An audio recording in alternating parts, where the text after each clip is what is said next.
Hey, welcome everyone. I wanted to do a kind of an update video to my intro video. Today's June the 9th, and I just wanted to show everybody my progress. Here's my raspberries.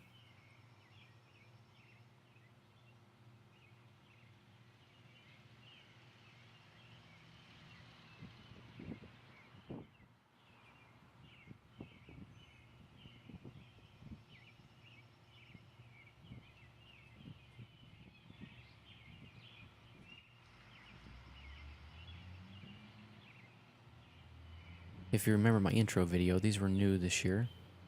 No blooms on them yet.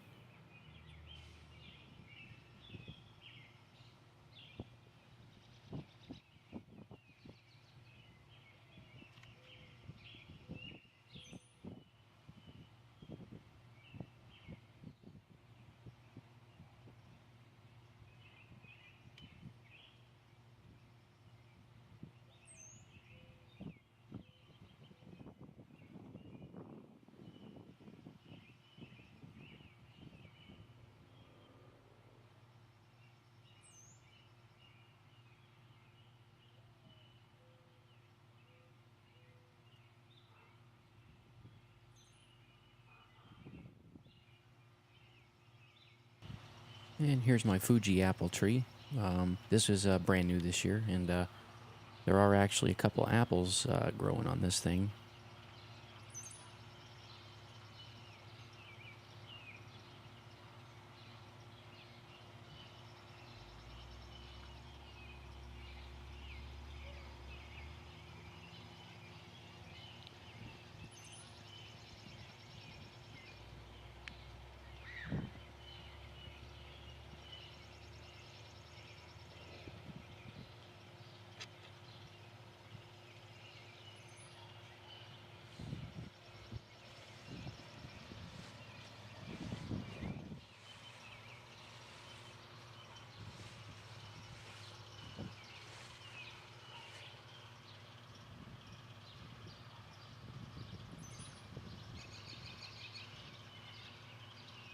And there's one apple tree on the left there.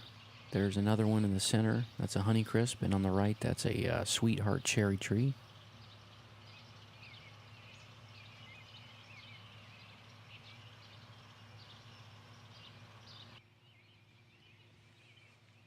This Sweetheart cherry tree, as you can see here, is actually producing cherries. This is the second year for this tree. And you know, all these these fruit trees, I wasn't expecting anything for at least a few years.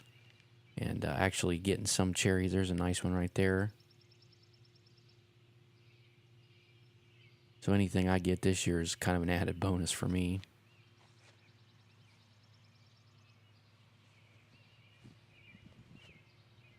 And there's some more cherries.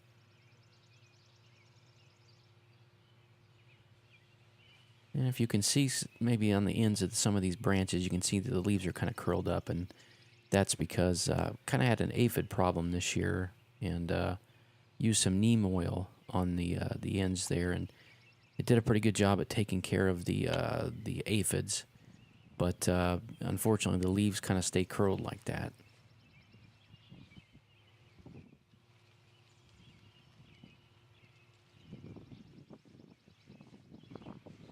They don't kill the leaves; it just kind of curls them up and just kind of makes them look funny. You can also spray them off with a hose. That's what I did after the neem oil, and that really seemed to work too. And here's what I call a traditional garden. It's brand new this year. There's some watermelons that I started from seed. Actually had a watermelons that I started from seed in the wintertime, and the watermelons didn't make it, so I had to replant them. And here's some broccoli right here. And then we got some cauliflower here in the foreground. I used a wide row method with the broccoli and the cauliflower this year, and it seems to be doing pretty well.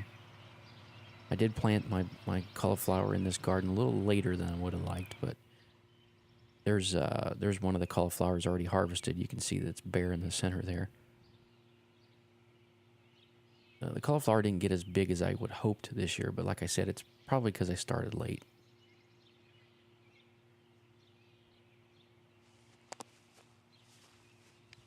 And here's some head lettuce, couple heads of head lettuce here. One of these I believe is an icy emerald, and the other one's a little gem. And there's a yellow squash plant right there. And behind it, you can kind of see it's a little bit bigger. There's a zucchini plant. I actually just bought these already started from seed. I didn't have the patience for these this year. And I actually thought these were, a couple weeks after I planted them, I actually thought they were dying. And I almost pulled them up out of the ground, but they look pretty good here.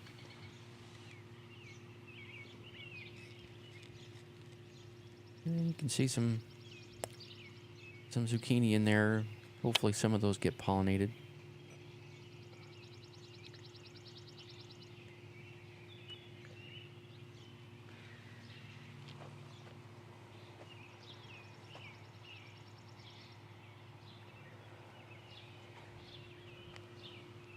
And here's a couple row of beans. I had to replant some of the holes that nothing grew in there, and that's kind of common with beans. So that's why some of the plants are a little smaller than others.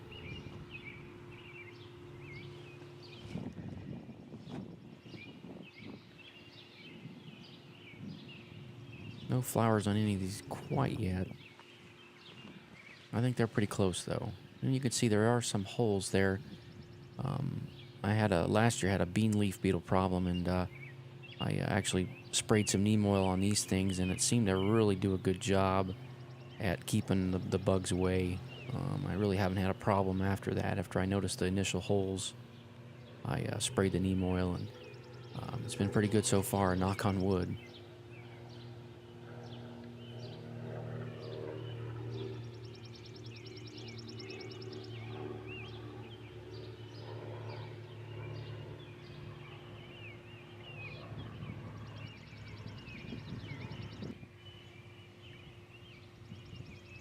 And here's some broccoli, kind of showing you the head just forming there.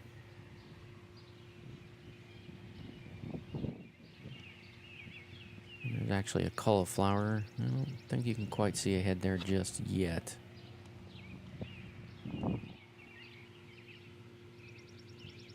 Same thing there, there's another cauliflower. And there's a cauliflower. Here's my corn this year. Tried to do it in a raised bed, see how it goes. This is actually my first year doing corn.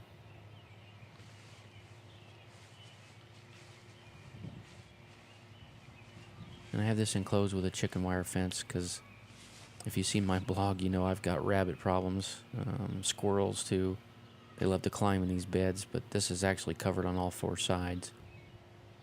And here's some potatoes. These are a Kennebec variety. I tried potatoes last year in a 5-gallon container method and had really no luck whatsoever. So I decided to try some in a raised bed. And these were actually 4 seed potatoes spaced evenly apart. And compared to my to my 5-gallon buckets, they're doing pretty good. I do have a couple of 5-gallon buckets that I have the same Kennebec variety in, and basically these plants are pretty big compared to what's in the 5-gallon buckets.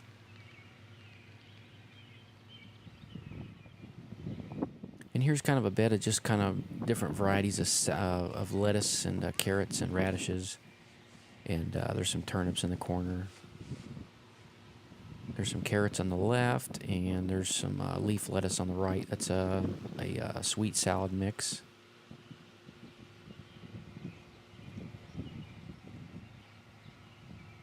And there's a couple of head lettuces there.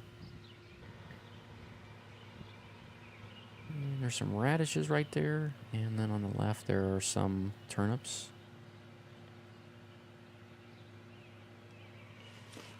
See if we can see some radishes. Yep, there's a couple right there.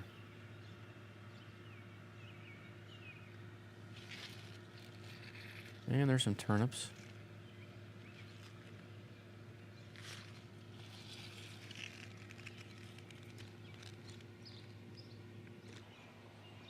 Here's one of my Kennebec potatoes in a 5-gallon bucket. You can see these were fertilized exactly the same, and they're flowering exactly the same time as the raised bed. But if you can tell, the plants just aren't as big.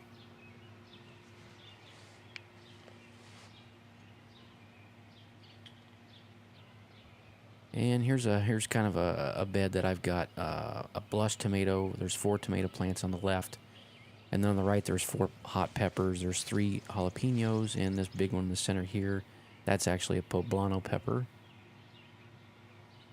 Blush tomato is kind of a cherry type tomato, and it's kind of my first year growing the blush tomato, and I really got them spaced too close together. I probably could have put just the 4 tomato plants in this one bed, but live and learn. I'll do it a little differently next year. And you can see on here there's some jalapenos growing. You can see some blooms.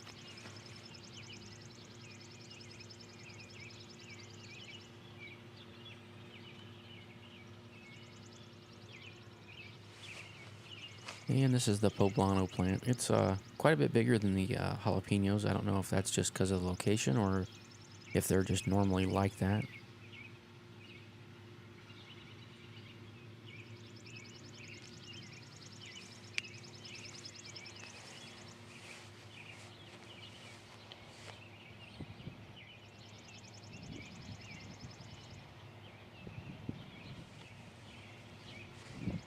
And the blush tomatoes, see if we can find any here.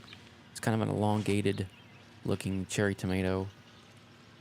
And you harvest it when it's kind of yellow. And there's one back there. Here's some more.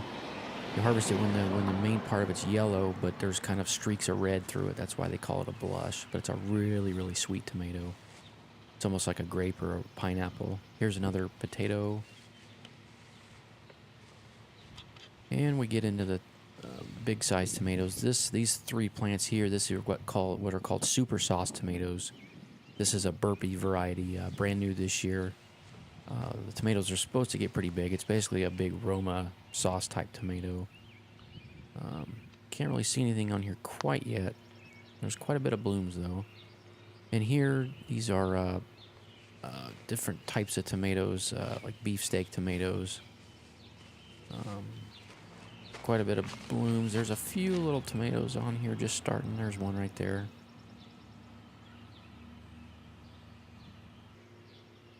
And here's a broccoli in a 5-gallon container. Here's some more tomatoes. Again, a type of beefsteak tomato here. And then we get into the broccoli. There's another 5-gallon bucket. There's a little head right there. And then when we're done seeing this, then we're going to go to the main raised bed of my broccoli. And you can kind of see, you can kind of compare the two in the 5-gallon bucket. And here's kind of a wider shot of the of all the broccoli. And a lot of these have already been harvested. You can see some of the side shoots on the left. And most of this has been harvested, though. There's some empty spots right there in the center. I'm going to leave these probably another week and a half to get the rest of the side shoots, and I'm going to plant something else in here, probably cucumbers. There's some side shoots right there.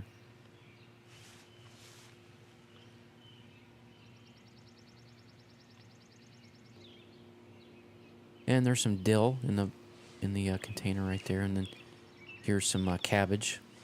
Again, I use a wide row method in a lot of different ways. Here's some cabbage. It's already been picked. Probably do a cabbage harvesting video pretty soon, how to harvest it. Normally I pull those up, but I just haven't done that yet. Here's some heads forming on some cabbage. I got 15 to 17 plants in this one raised bed. Doing pretty well.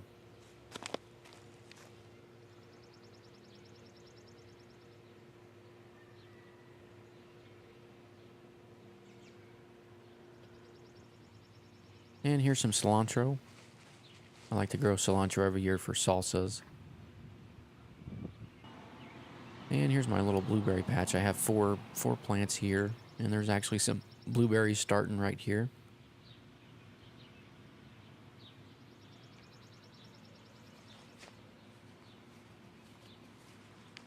And I got 4 different kinds of blueberry plants. For pollination, you really need to have different types of blueberries. Each one of these plants is a different variety.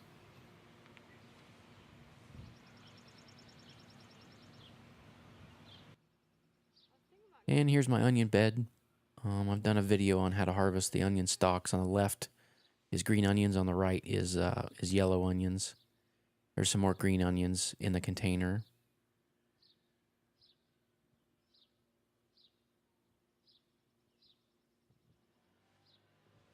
And here's my strawberry patch. You can see some red strawberries in there. I find that with this patch, it's really hard to keep up with these things. By the time I come home from work in the evening, you know, some of these are already starting to rot. And it's just sickening almost when you can't keep up with the strawberries. And here's some fresh basil. This is something new I'm trying this year. Looks pretty good so far. Well, there's an update. Hopefully you found this useful, and I'm sure I'll be doing more. Thanks.